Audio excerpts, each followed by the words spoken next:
Welcome to MVD films. இன்னைக்கு நம்ம பார்க்க போற இந்த படம் 2017ல வெளிவந்த ஒரு ஸ்பானிஷ் திரைப்படம். இந்த படம் ஃபுல்லா அடல்ட் கண்டென்ட் நிறைய இருக்கிறதால 18 வயசுக்கு மேல இருக்கிறவங்க மட்டும் பாருங்க.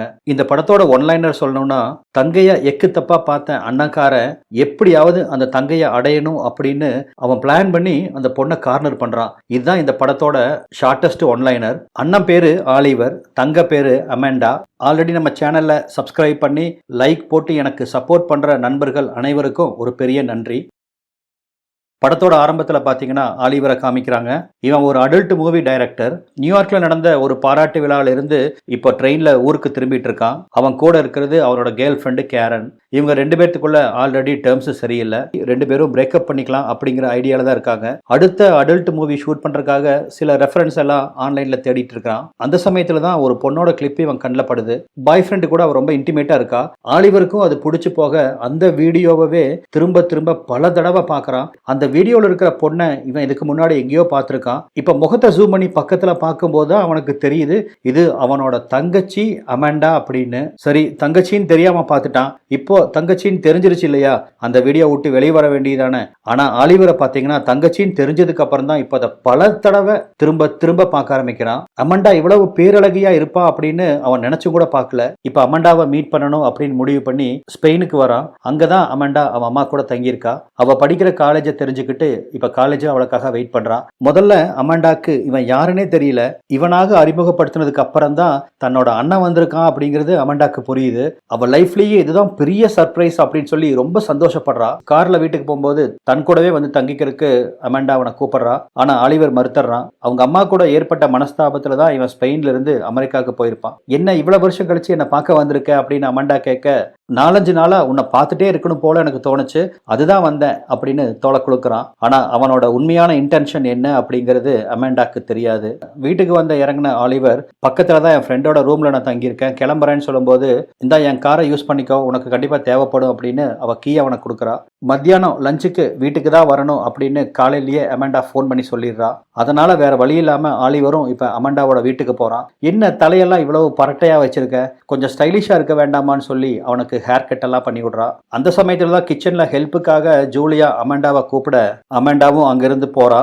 அந்த சமயத்தை யூஸ் பண்ணிக்கிட்ட ஆலிவர் ஏற்கனவே பிளான் பண்ணி கையோட கொண்டு வந்திருந்த ஒரு கேமராவை அமெண்டாவோட ரூம்ல யாரும் ஈஸியா கண்டுபிடிச்சிட முடியாத மாதிரி மறைச்சு வைக்கிறான். இனி 24 மணி நேரமும் அமெண்டாவை இவன் எங்க இருந்தாலும் வாட்ச் பண்ண முடியும். லஞ்சில் பார்த்தீங்கன்னா கிரியும் பாம்பா இருப்பாங்க அப்படின்னு நினைச்ச ஜூலியாவும் ஆலிவரும் ரொம்ப சகஜமா சிரிச்சு பேசிக்கிறாங்க. என்னப்பா நீ இந்த அம்மாவை மறந்துட்ட, எங்களை வந்து பார்க்கணும்னு உனக்கு தோன்றதே இல்லையேப்பா அப்படின்னு ஜூலியா நடிக்க, நானும் உங்களை நினைக்க தவறதே இல்லை. உங்களோட அந்த அன்பான அரவணைப்பும் நீங்க எனக்கு ஆசையா சமைச்சு கொடுத்த அந்த மீனை நான் இன்னைக்கு வரைக்கும் மறக்கல. எப்பா சாமி, உலகமாக நடிப்புடா அப்படின்னு மனசுக்குள்ள சிரிச்சுக்கிறா. மறுநாள் அமெண்டாவை காலேஜில் இருந்து பிக்கப் பண்ண ஜூலியா, இதோ பாருமா, இந்த அம்மா பேச்ச கேளு, அந்த ஆலிவரோட சவகாசம் நம்மளுக்கு வேண்டாம், அவன் ரொம்ப மோசமானவன் கண்ணு, ரொம்ப சுயநலவாதியும் கூட, அவனை பத்தி எனக்கு நல்லா தெரியும், நம்ம கிட்ட ஏதாவது அவனுக்கு தேவை இருந்தா மட்டும்தான் நம்மளை பார்க்க வருவான், அவனோட தேவை பூர்த்தி ஆயிடுச்சு அப்படின்னா நம்மளை கண்டுக்க கூட மாட்டான், சிட்டா பறந்துடுவான், இப்பவும் ஏதோ ஒரு தேவைக்காக தான் நம்ம கிட்ட வந்திருக்கான் அப்படின்னு மனசு சொல்லுது, அவங்க கிட்ட கொஞ்சம் கேர்ஃபுல்லா இரு அப்படின்னு சொல்ல, அமெண்டாக்கு சின்ன வயசு இல்லையா, அம்மாவோட அறிவுரை அவளுக்கு சுத்தமா பிடிக்கல. அவன் சுதந்திரமான மனுஷன், அவன் எப்ப வேணாலும் வரலாம், எங்க வேணாலும் போலாம், என்ன மாதிரி ஜெயில் பறவையா எப்ப பார்த்தாலும் வீட்லயே கிடக்க அப்படின்னு அம்மாவை கடுப்படிக்கிறா. இப்ப அன்னைக்கு பாத்தீங்கன்னா அமெண்டாக்கு ஒரு பார்சல் வருது. யார் அனுப்பியிருக்கான்னு பார்த்தா ஆலிவர் தான். என்ன அனுப்பியிருக்கான் அப்படிங்கறதா மேட்டரு. டிசைனா நிறைய இன்னர் வேர் அமெண்டா அனுப்பிச்சிருக்கான். இதை பார்த்து சந்தோஷமான அமெண்டா உடனே ரூமுக்கு போய் அந்த இன்னர் வேர்ஸ் எல்லாம் போட்டு பார்க்கறான். இதை எல்லாத்தையும் அந்த கேமரா மூலமா அவன் ரூம்ல இருந்து ருசிச்சு பார்த்துட்டு இருக்கான் இந்த காமாவெறி பிடிச்சவன். அதே சமயத்துல அமெண்டாவோட பாய் ஃப்ரெண்டு அங்க வந்திருக்க, இப்ப அவங்க ரெண்டு பேரும் பேசிக்கிறதும் இவன் கேட்கறான். இவன் கேமரா மட்டும் வைக்கலீங்க, கேமரா கூடவே ஒரு வாய்ஸ் ரெக்கார்டரையும் வச்சிருக்கான். நீ ரோபோ மாதிரி எப்ப பார்த்தாலும் உள்ள போற வெளியே வர, உள்ள போற வெளியே வர, எனக்கு இது போர் அடிக்குது, எனக்கு வெரைட்டி ஏதாவது வேணும் அப்படின்னு அவங்ககிட்ட டிமாண்ட் பண்ணிட்டு இருக்கா. இதை பார்த்துட்டு இருந்த ஆலிவருக்கு கொஞ்சம் ஷாக்கா தான் இருக்கு. ஓ, உனக்கு கிரியேட்டிவா வேணுமா அப்படின்னு மனசுக்குள்ள நினைச்சிட்டே இப்ப ஏதோ பிளான் பண்றான். அன்னைக்கு ஈவினிங் பார்த்தீங்கன்னா அவள் பாய் ஃப்ரெண்டு கூட விருப்பமே இல்லாமல் ஒரு பார்ட்டிக்கு வந்திருக்கா. கரெக்டாக அந்த சமயத்தில் ஆலிவர் அவளை கால் பண்ணுறான். இங்கே பார்ட்டி சூப்பராக போயிட்டு இருக்கு, நீ ஃப்ரீயாக இருந்தால் வர முடியுமா அப்படின்னு கேட்க, இதோ இப்போ வந்துடுறேன் அப்படின்னு சந்தோஷப்பட்ட அமாண்டா பாய் ஃப்ரெண்டுக்கு குட் பை சொல்லிட்டு ஆலிவர் பார்ட்டி பண்ணிட்டு இருக்கிற இடத்துக்கு வரா. ரெண்டு பேரும் பார்ட்டியில் பயங்கரமாக என்ஜாய் பண்ணி குடிக்கிறாங்க. ஒரு கட்டத்தில் போதை தலைக்கேறின அமாண்டாவும் ஆலிவரும் இப்போ ஒருத்தர் பயங்கரமாக கிஸ் பண்ண ஆரம்பிக்கிறாங்க. இப்போ நைட்டு அமாண்டாவை வாட்ச் பண்ணிட்டு இருந்த ஆலிவர் அவள் ரொம்ப சோகமாக இருக்கிறத பார்க்குறான். உடனே அவளுக்கு ஃபோன் பண்ணி தான் பார்ட்டியில் அவகிட்ட தப்பாக நடந்ததுக்கு சாரி கேட்குறான். என் கவலை அது இல்லை ஆலிவர், இன்னும் ஒரு வாரத்தில் எனக்கு செமஸ்டர் எக்ஸாம் வரப்போகுது, நான் நல்லா படித்து ஸ்காலர்ஷிப் வாங்கிடுவேன் அப்படின்னு அம்மா நம்பிட்டு இருக்காங்க. நான் இது வரைக்கும் புக்கே தொடல, அந்த கவலையில் இருக்கேன் அப்படின்னு அவள் சொல்லிட்டு இருக்கா. நீ அதை பற்றியெல்லாம் கவலைப்படாத அமாண்டா, நான் உனக்கு எக்ஸாமுக்கு ஹெல்ப் பண்ணுறேன் அப்படின்னு சொல்லிட்டு அவங்க இப்போ ரெண்டு பேரும் அவங்களோட கதைகளை பேச ஆரம்பிக்கிறாங்க. இப்போ இந்த சீன்ல பாத்தீங்கன்னா ஆலிவரை மீட் பண்றதுக்காக அமாண்டா வந்திருக்கா. ரெண்டு பேரும் சேர்ந்து லஞ்சுக்கு போற மாதிரி அவங்களோட பிளான். ஆலிவர் ரெடி ஆகிட்டு இருக்க அப்பதான் அமாண்டா அங்க ஒரு கேமரா இருக்கிறத பாக்குறா. அதை எடுத்து ஆன் பண்ணி பார்த்தா ஆலிவர் ஒரு பொண்ணு கூட அப்படி இப்படி இருக்கிற மாதிரி ஒரு வீடியோ இருக்கு.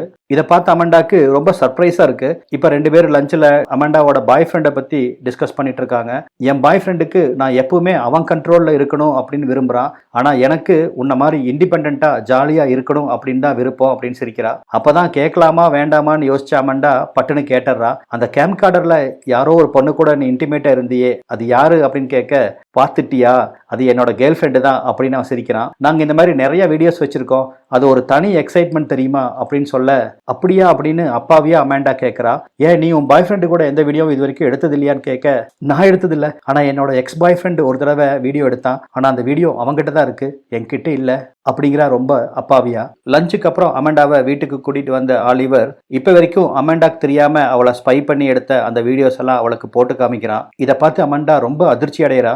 என்ன கேவலமான காரியம் பண்ணி வச்சிருக்க அப்படின்னு அவனை பார்த்து கத்த, இதுல என்ன தப்பு இருக்கு, உனக்கு அழகான உடம்பு இருக்கு, அதை நான் வீடியோவா எடுத்து ரசிச்சேன், இது தப்பா, நம்ம ரெண்டு பேரும் ஹாஃப் சிப்ளிங் தானே அப்படின்னு சொல்ல, மண்ணாங் கட்டி, ஒரு தங்கச்சிய எந்த அண்ணனாவது இப்படி பார்க்க ஆசைப்படுவானா, அப்பவே எங்க அம்மா சொன்னா உங்களோட சேராதேன்னு, நான் தான் தப்பு பண்ணிட்டேன் அப்படின்னு அவங்ககிட்ட கோவிச்சுட்டு வீட்டை விட்டு போயிடுறா.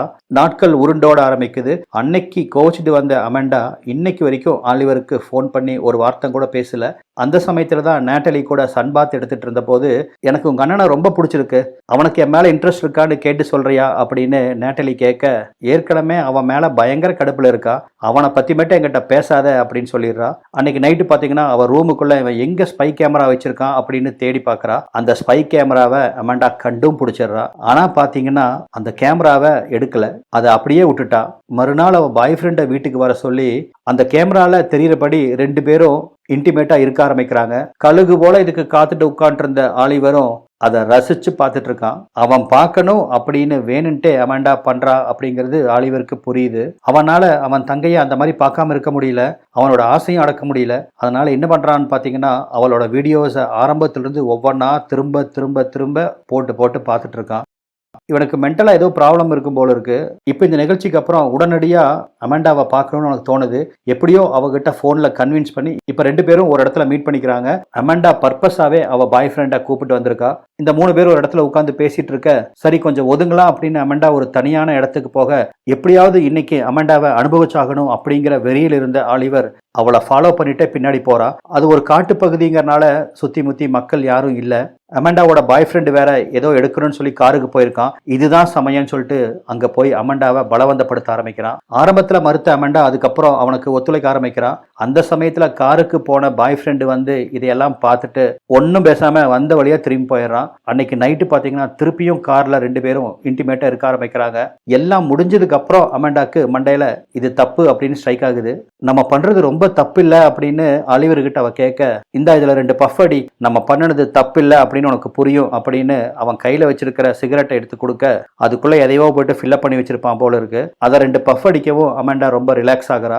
நைட்டு ரொம்ப லேட் ஆயிருச்சு. சரி என்னால தனியா போக முடியாது, என்னை வீட்டுல இறக்கி விட்டுட்டு போ அப்படின்னு அமாண்டா சொல்ல, ஆலிவர் அவளை வீட்டுல இறக்கி விட்டுட்டு போறான். வீட்டுல இவளுக்காகவே காத்திருந்த அம்மாவோ சும்மா மூஞ்சியா அப்புன்னு அப்பி தலைமுடிய புடிச்சிட்டு அப்படியே தரதரன்னு மாடி கிழத்துட்டு போறா. கேடு கெட்டவளே, என்ன காரியம் பண்ணிட்டு வந்திருக்க, போயும் அண்ணன் கூடவா செக்ஸ் வச்சுக்குவாங்க, உனக்கு ஊர்ல வேற ஆம்பளைகளே இல்லையா, பொறுக்கி அப்படின்னு திட்டிட்டு அவளை மாடி கிழத்துட்டு போறா. மத்தியானம் அங்க பார்த்தத இவளோட பாய் ஃப்ரெண்ட் அப்படியே வந்து அவங்க அம்மா கிட்ட சொல்லிட்டான். அது மட்டும் இல்லாம ஆலிவர் ரூமுக்கு போன அந்த பாய் ஃப்ரெண்ட் கண்ணு மண்ணு தெரியாம ஆலிவர் அடிக்கிறான். அவன் சிஸ்டம், மொபைல் போன்னு எல்லாத்தையும் உடைச்சு தள்ளுறான். மறுநாள் பாத்தீங்கன்னா அமெண்டாவை அவங்க அம்மா ஒரு சைக்காலஜிஸ்ட் கிட்ட கூட்டிட்டு போறாங்க. இவளுக்கு பேயை விட மோசமான நோய் பிடிச்சிருக்கு, அண்ணன் கூடவே உறவு வச்சுக்கணும் அப்படின்னு தோன்ற அந்த நோய் தான் அப்படின்னு அவர்கிட்ட சொல்லி இவளுக்கு ட்ரீட்மெண்ட் கொடுக்க சொல்றாங்க. டாக்டரும் இவளை விசாரிக்கிறாரு. எனக்கு சின்ன வயசுல இருந்தே ஆலிவரை ரொம்ப பிடிக்கும். ஆனா எப்ப அது காதலா மாறுச்சு அப்படின்னு தெரியல. நான் ஆலிவரையும் காதலிக்கிறேன், என்னோட பாய் ஃப்ரெண்டையும் காதலிக்கிறேன். ஏன் ஒருத்தர் 2 பேர்த்த காதலிக்க கூடாதா அப்படின்னு டாக்டரே பார்த்து திருப்பி கேட்கிறா. ஸ்கூல்ல இந்த விஷயம் எல்லாம் தெரிஞ்சு போக எல்லா பொண்ணுகளும் அமெண்டாவை ஒரு கேலி கூத்தா பார்க்க ஆரம்பிக்கிறாங்க. ஏற்கனவே மனசளவுல பாதிப்படைஞ்சிருந்த அமெண்டாக்கு இது மேலும் பாதிப்பை உண்டாக்குது. இப்ப ஆலிவரை காமிக்கிறாங்க. என்னதான் சாவடி வாங்கினாலும் லேப்டாப்பை உடைச்சாலும் அவன் தங்கச்சியை பிரைவேட்டா அவனால பார்க்காம இருக்கவே முடியாது அப்படிங்கிறதுக்கு இப்போ ஒரு சின்ன உதாரணம் பாருங்க. லேப்டாப் இல்லாம அதை பார்க்க முடியாது அப்படிங்கறதுக்காக ஒரு ப்ரொஜெக்டர் மூலமா அமெண்டாவோட ரூம்ல என்ன நடக்குது அப்படிங்கிறத இவன் ஸ்பை பண்ணிட்டு இருக்கான். எப்பேற்பட்ட சைக்கோ அண்ணனா இருப்பான்னு பாருங்க. எப்படியாவது அவகிட்ட பேசிடணும் அப்படின்னு பல தடவை ஃபோன் பண்றா. ஆனா அமெண்டாவோட ஃபோன் எல்லாம் அவங்க அம்மா புடுங்கி வச்சிருக்காங்க.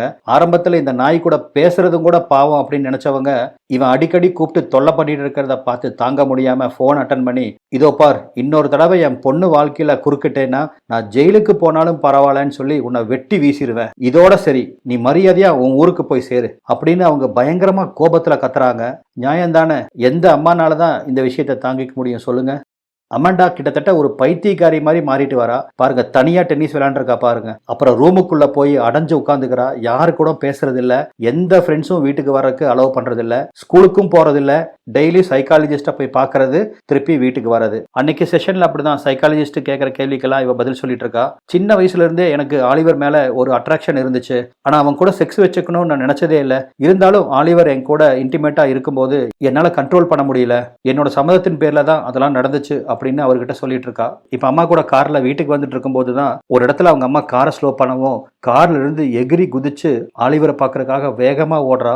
ஆலிவரை பாக்குறோன்னு ஓடி வந்தவளுக்கு அவன் வீட்டுல ஒரு பெரிய அதிர்ச்சி காத்திருக்கு. அந்த அதிர்ச்சி கொடுத்தது வேற யாரும் இல்ல, இவளோட க்ளோஸ் ஃப்ரெண்டு நேட்டலி தான். ஆலிவரும் நேட்டலியும் ஒன்னா இருக்கிறதா பார்த்து கையில இருந்த பேக் எடுத்து நேட்டலிய அடிக்க ஆரம்பிக்கிறா. இந்த கோபத்திலேயே அமெண்டா அவளோட எமோஷன் எல்லாத்தையும் ஆலிவர் கிட்ட கொட்டி தீக்கிறா. நான் ஒருத்தி உன்னை நினைச்சு பைத்தியக்காரி ஆயிட்டு இருக்கேன். நீ என்னோட பெஸ்ட் ஃப்ரெண்டு கூட சேர்ந்து எனக்கு துரோகம் பண்றியா? என்ன உனக்கு சந்தோஷம் கொடுக்கக்கூடிய ஒரு செக்ஸ் மெஷினா தானே பார்த்திருக்க? நான் உன்னை லவ் பண்ற மாதிரி நீ என்ன உண்மையா லவ் பண்ணல, நான் தான் முட்டாளா இருந்துட்டேன் அப்படின்னு அவங்கிட்ட ரொம்ப எமோஷனலா கத்திட்டு குட் பை அப்படின்னு சொல்லிட்டு அங்கிருந்து வீட்டுக்கு வந்துடுறா. வீட்டுக்கு வந்த அமெண்டாவும் கடைசியா அந்த ஸ்பை கேமரா முன்னாடி நின்று இந்தா பாத்துக்க அப்படின்னு அவ தலைமுடிய கட் பண்றா. கடைசியா அந்த கேமராவை தூக்கி உடைச்சு வீசுறா. இன்டைரக்டா ஆலிவருக்கு அவ முடிவை சொல்லாம சொல்றா. இப்ப முழு மனசோட தன்னோட ஸ்டடீஸ்ல கான்சன்ட்ரேட் பண்ண ஆரம்பிக்கிறா. எப்படியோ அந்த ஸ்காலர்ஷிப் வாங்கியே ஆகணும் அப்படின்னு ரொம்ப கஷ்டப்பட்டு படிக்க ஆரம்பிக்கிறா. இப்ப இந்த சீன்ல பாத்தீங்கன்னா ஆலிவருக்கு ஒரு பார்சல் வருது. அமெண்டா கிட்ட இருந்து வந்திருக்கிறதால ரொம்ப அவளா ஓபன் பண்ணி பாக்குறா. அதுக்குள்ள பாத்தீங்கன்னா அவளோட முடி இருக்கு. நீ என்னோட இதுக்கு சமண்டா, இனிமேல் என் முகத்துல முழிச்சிராத அப்படிங்கிற அந்த மெசேஜோட இந்த படமும் முடியுது. என்னங்க, இந்த படம் ரொம்ப டிஃப்ரெண்டா இருந்துச்சா? உங்களுக்கு பிடிச்சதா அப்படிங்கிறத கமெண்ட்ல சொல்லுங்க. நம்ம மீண்டும் வேற ஒரு பதிவுல சந்திக்கலாம். நன்றி.